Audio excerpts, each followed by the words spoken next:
నాగ చైతన్య గారి ఫ్యాన్స్ అయితే caller ఎగరేసుకునే time అయితే వచ్చేసింది భయో. ఈ ఫిబ్రవరి 7th మన నాగ చైతన్య గారు తాండేల్ మూవీతో మన ముందరికి వస్తూ ఉన్నారు. ముఖ్యంగా ఫ్యాన్స్కి నేను చెప్పేది ఏంటంటే సినిమాకి వెళ్ళే ముందు కొత్త చొక్కా తీసుకొని ముఖ్యంగా వచ్చేసి కాలర్ని బాగా ఐరన్ చేయించేసేయండి.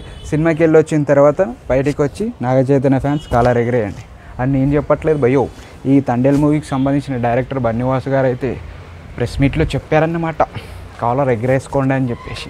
ఆయన చెప్పడంలో ఏం తప్పులేదు భయో, ఎందుకంటే ఆయన డైరెక్టర్, పైసలు పెట్టిరు. సో ఈ రకంగా చెప్పడం వల్ల సినిమాకి హైప్ వచ్చేసి 10 మంది వచ్చి చూస్తారు, కలెక్షన్స్ పెరుగుతాయి అని చెప్పేసి ఆయన చెప్పారు. సో అలా చెప్పడంలో మాత్రం తప్పులేదు భయో. కాకపోతే ఇప్పటి వరకు ఈ మూవీ నుంచి 3 సాంగ్స్ వచ్చాయి. 3 సాంగ్స్ బ్లాక్ బస్టర్. ఒకటి వచ్చేసి నమో నమో శివాయ అనేది వేరే లెవెల్ పాట ఉంది. బుజ్జి తల్లి మనకు చెప్పాల్సిన అవసరం లేదు, బ్లాక్ బస్టర్ సాంగ్. నిన్న ఒక పాట రిలీజ్ అయింది భయో, హైలెస్ అని. సో ఈ పాట కూడా చాలా చక్కగా ఉంది. ముఖ్యంగా చెప్పుకోవాలంటే ఈ పాటలకి మ్యూజిక్ కొట్టింది మాత్రం దేవిశ్రీ ప్రసాద్ గారు. సో మళ్ళీ కంబ్యాక్ ఇచ్చినట్టే బాగా కొట్టారు భయో. మ్యూజిక్ వింటే ఉంటే మాత్రం వేరే లెవెల్ ఉంది. కాకపోతే ఈ సినిమా స్టోరీ లైన్ వచ్చేసి 22 మత్స్యకారుల గురించి ఉంటుంది. సో సముద్రం మీద పడవ వేసుకొని వెళ్ళేటప్పుడు ఏదో పాకిస్తాన్ బార్డర్కి ఏటో వెళ్ళిపోతారు, ఏదో సంథింగ్ అవుతుంది. సో అక్కడ మన హీరో గారు వెళ్తారు, అది ఫైటింగ్, యాక్షన్, డ్రామా, సో ఉంటుంది. సో ఇదంతా నా పక్కన పెడితే నాగ చైతన్య ఫ్యాన్స్ అయితే రెడీగా ఉండండి అబ్బా కాలర్ ఎగరేసుకోవడానికి. సో నేను కూడా చాలా ఎక్సైట్గా ఉన్నాను. అంటే మన నాగ చైతన్య గారికి ఇప్పటివరకు బిగ్గెస్ట్ హిట్ అనేది ఏం లేదు. సో ఈ సినిమాతో మంచిగా గట్టిగా హిట్ పడాలని నేను కూడా మనస్ఫూర్తిగా కోరుకుంటాను. సినిమా అయితే అంటే నాగ చైతన్య గారి దగ్గర నాకు ఏం నచ్చుతుందంటే ఆయన మాట్లాడే టాకింగ్ స్టైల్ అనేది బాగుంటుంది, ఒక యాటిట్యూడ్ ఉంటుంది. నేను తెలుగు హీరోలో ఏ హీరో దగ్గర చూడలేదు నాగ చైతన్య దగ్గర ఉన్నటువంటి టాకింగ్ యాటిట్యూడ్. మాట్లాడుతుంటే నిజంగా చెప్తున్నాను, ఆ డైలాగ్ డెలివరీలు చేయడం కానీ.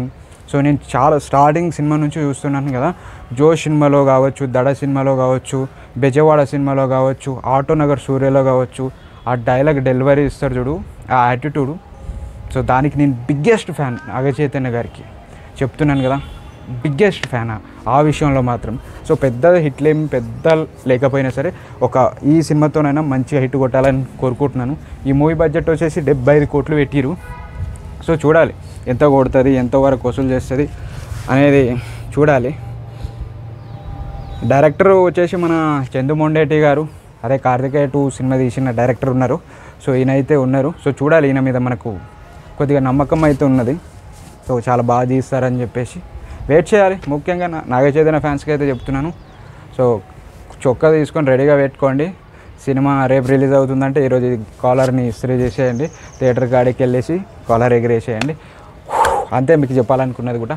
వీడియో ఖచ్చితంగా లైక్ చేయండి అబ్బా. వీడియోని చూస్తూ ఉన్నారు, దొబ్బేస్తూ ఉన్నారు, నాకు బాధ కలుగుతూ ఉంది. మీరు వీడియోని చూసి సబ్స్క్రైబ్ కొడితే కదా నాకు నెక్స్ట్ వీడియోలు చేయడానికి కొద్దిగా ఊపు వస్తుంది. మీరు చూసినట్టయితే సో నా బ్యాక్గ్రౌండ్ చూసుకోవచ్చు, సరైన కెమెరా లేవు, మైక్ లేవు. సో మీరు కొద్దిగా సపోర్ట్ చేసి మీరు సబ్స్క్రైబ్ చేసుకొని సపోర్ట్ చేస్తే దొల్ల కొట్టేద్దాం భయ. ప్రతి ఒక్క అప్డేట్ మన ఛానల్లోకి వస్తుంది, అందరికన్నా ముందు మన ఛానల్లో వస్తుంది, మనం దింపేస్తాం. అంత ఉంది మనకి, గుద్దాల దమ్ముంది. సో మీరు కొద్దిగా అర్థం చేసుకొని టిక్కని సబ్స్క్రైబ్ బటన్ కొడితే బాగుంటుందన్న I kindly request. Okay, bye.